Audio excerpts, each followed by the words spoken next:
Now, you've probably already had some information about the applications process, so just to run through that for you again. You submit your UCAS form to the deadline in October, but you must have a maths A level. No getting away from that. You have to have a maths A level.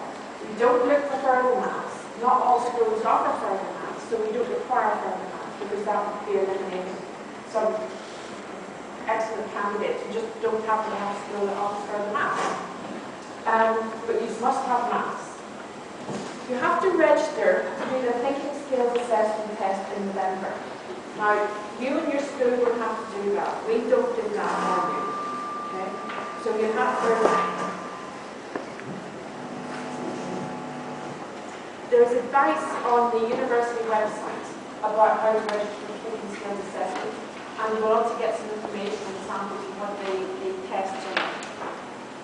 But that's something that you have to do. You have to take that initiative and do that yourselves. Next step is the interview in December. If you're not invited to the interview, you will not be offered a place. So there's no bypass in the interview process. It's an essential part of the admissions process. The interviews are held in one or two colleges, and maybe with one or two tutors. You may be interviewed by the economics tutor and the management tutor, either together or in two separate interviews. And there are usually two colleges, so if you've got one that didn't go too well, you may get a chance to shine in the second. The results are announced usually just before Christmas.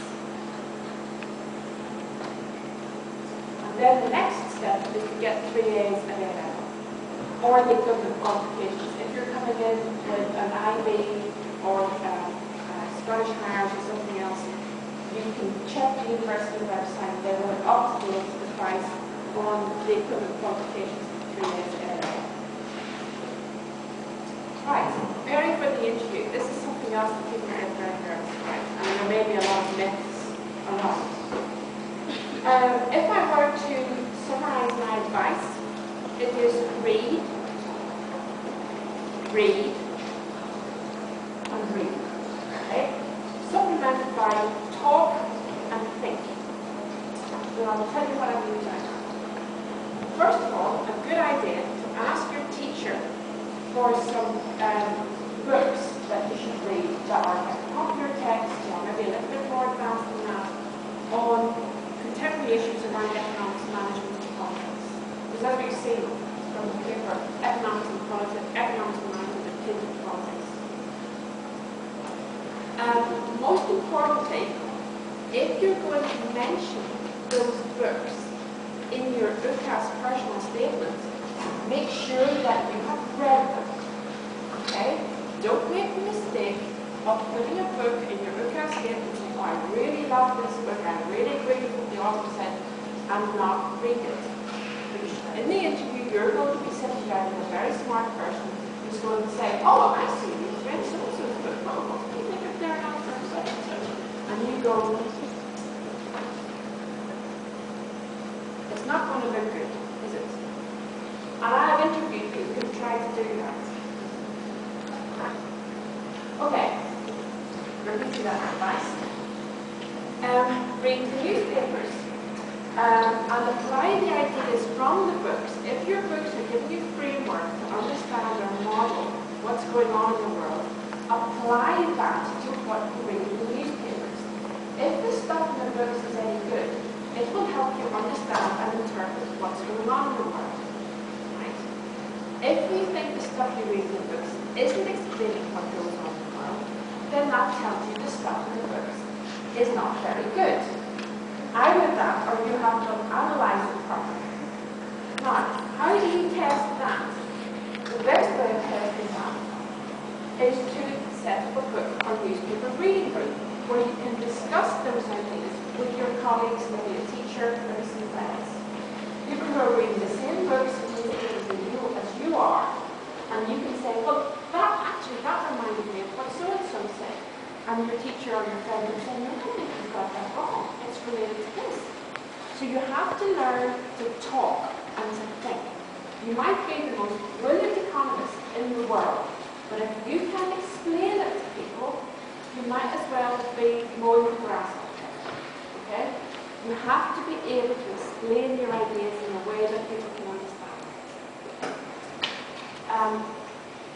Discuss and compare what you have read. Learn to think, learn to express your ideas. And learn to think critically as well. Thinking critically is what degrees at Oxford are all about. And you might find it useful to learn to speed read. Train yourself to read a bit faster than you normally would. Also, when you come to Oxford, you get a reading list for every tutorial, every essay that you have to write. And there might be 10 or 15 or more items on the reading list. Now, you won't be expected to read everything thoroughly. But what you will be expected to do is to develop the skill of being able to selectively decide what you should read. What are the things in these books, in these journals, that are appropriate, that are the things that I'm really going to need to learn? I don't need to read the introduction every time. Okay? For example, use the index. Look, pick out the chapters or the sections that are appropriate to the essay or the topic that you want to investigate. So speed reading and selective reading are important skills.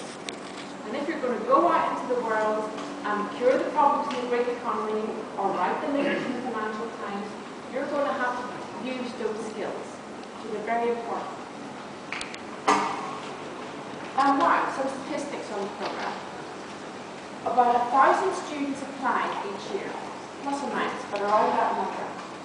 About 300 of those applicants are invited to interview, and about 90 of those will be